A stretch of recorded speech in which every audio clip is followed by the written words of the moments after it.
TV와 인터넷, 각종 신문 등을 통해 접하는 정치권의 모습은 참으로 각양각색이다.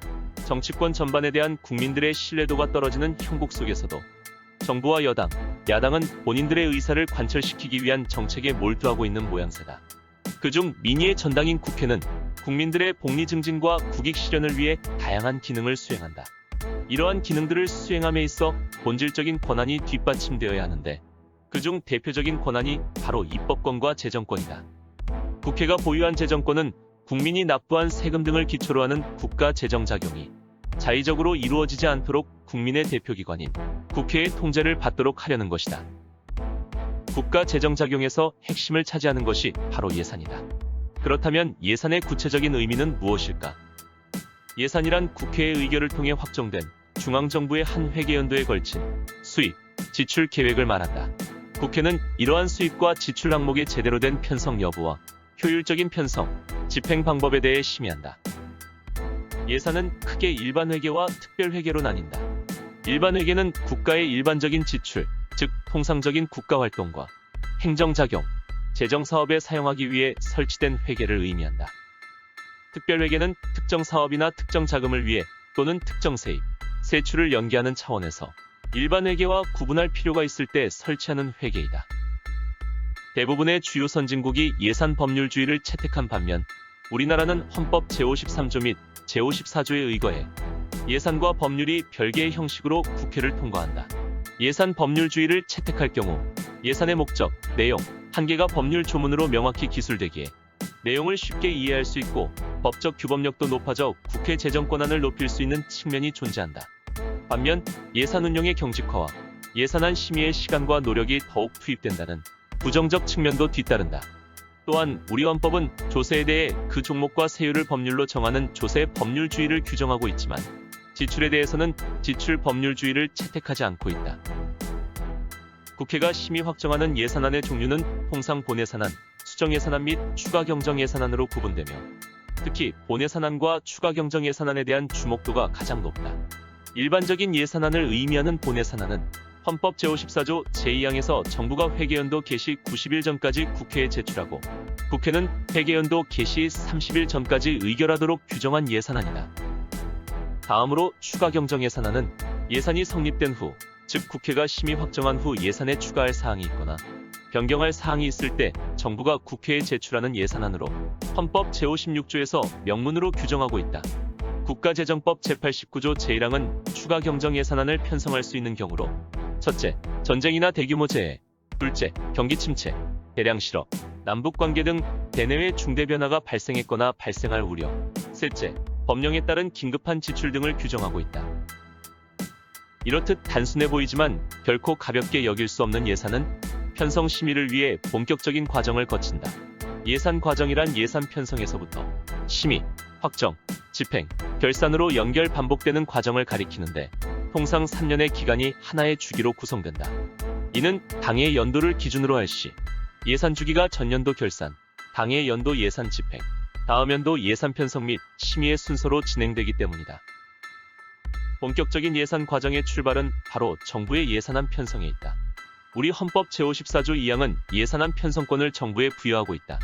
정부의 예산안 편성은 첫째, 각 부처의 중기사업계획서 제출, 둘째, 기획재정부의 예산안 편성 지침 통보, 셋째, 각 부처의 예산요구서 제출, 넷째, 기획재정부의 예산안 편성, 다섯째, 국무회의 심의 및 대통령 승인, 여섯째, 국회 제출로 이루어진다. 먼저 각 중앙관서는 매년 1월 31일까지 향후 5년 이상 기간 동안의 신규 사업 및 주요 계속 사업에 대한 중기사업계획서를 기획재정부에 제출한다. 기획재정부는 국무회의 심의와 대통령의 승인을 거쳐 다음 연도의 예산안 편성 지침을 매년 3월 31일까지 각 중앙관서에 통보하고 같은 내용을 국회 예산결산특별위원회에 보고한다. 이후 각 부처는 지출한도 내에서 기존 사업의 구조조정 등을 통해 예산요구서를 작성하고 이를 5월 31일까지 기획재정부에 제출한다. 기획재정부가 각 부처의 예산요구서를 조정해 편성한 전체 예산안은 국무회의를 거쳐 대통령이 승인해 회계연도가 개시되기 전 120일 전까지 국회에 제출된다. 현행 헌법 제54조 제2항에서는 예산안을 회계연도 개시 90일 전까지 국회에 제출하도록 규정했으나 심의기한이 촉박하다는 비판이 지속되었다. 이에 국회는 2013년 개정된 국가재정법 제33조에 따라 예산안의 회계연도 90일 전 제출 규정을 120일 전 제출로 바꿔 예산 심의 기간을 30일 늘렸다. 정부가 편성한 예산안이 매년 9월 3일까지 제출되면 국회는 본격적인 심의에 착수한다. 먼저 국회의장은 제출된 예산안을 의원에게 배부하고 본회의에 보고한다. 본회의 보고는 법률안과 동일한 방식으로 행해진다. 국회는 예산안이 제출되면 본회의에서 정부로부터 국정의 각 부문별 역점 운용 방향 등에 관해 시정연설을 청취한다. 그동안 정부 시정연설은 대통령의 임기 첫 시정연설을 제외하고는 관행적으로 국무총리가 대독해왔으나 2013년 이후에는 매년 대통령이 직접 시정연설을 행하고 있다. 정부 시정연설이 끝나면 해당 예산안은 본격적인 심사 단계에 들어간다. 예산안 심사 절차의 주요 특징은 예산안이 법률안과 달리 상임위원회 예산결산특별위원회의 2단계 심사 구조를 취한다는 점이다. 이러한 측면에 입각해 국회법은 상임위의 예산안 심사를 예비심사라고 표현했으며 예결위의 심사는 본심사라 지칭하고 있다. 먼저 상임위의 예비심사는 첫째, 소관상임위 회부, 둘째, 상임위 상정, 셋째, 위원 질의, 정부 답변, 넷째, 소위원회 심사, 다섯째, 토론 및 표결, 여섯째, 예비심사 보고의 순서를 거친다. 의장은 예산안이 제출되면 이를 소관상임위원회에 회부하고 회부 사실을 예결위에 통지한다. 상임위가 회부된 예산안을 상정하면 소관부처의 장은 예산안에 대한 제안 설명을 한다. 뒤이어 법률안과 마찬가지로 전문위원 검토 보고가 진행되며 전체회의에서 해당 부처의 예산안에 대해 위원들이 질의하고 소관부처 장이 답변하는 대체토론이 이루어진다. 대체토론이 종료되면 예산결산 심사를 담당하는 소위원회의 예산안을 회부하는데 해당 소위원회는 법률안과 동일하게 5에서 10인으로 구성된다.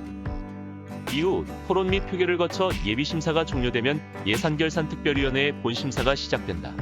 국회법 제84조 제5항에 의거해 예결위는 소관상임위의 예비심사 내용을 존중해야 하며 소관상임위에서 삭감한 세출예산 각 항의 금액을 증액하거나 새 비목을 설치할 경우 소관상임위의 동의를 얻어야 한다.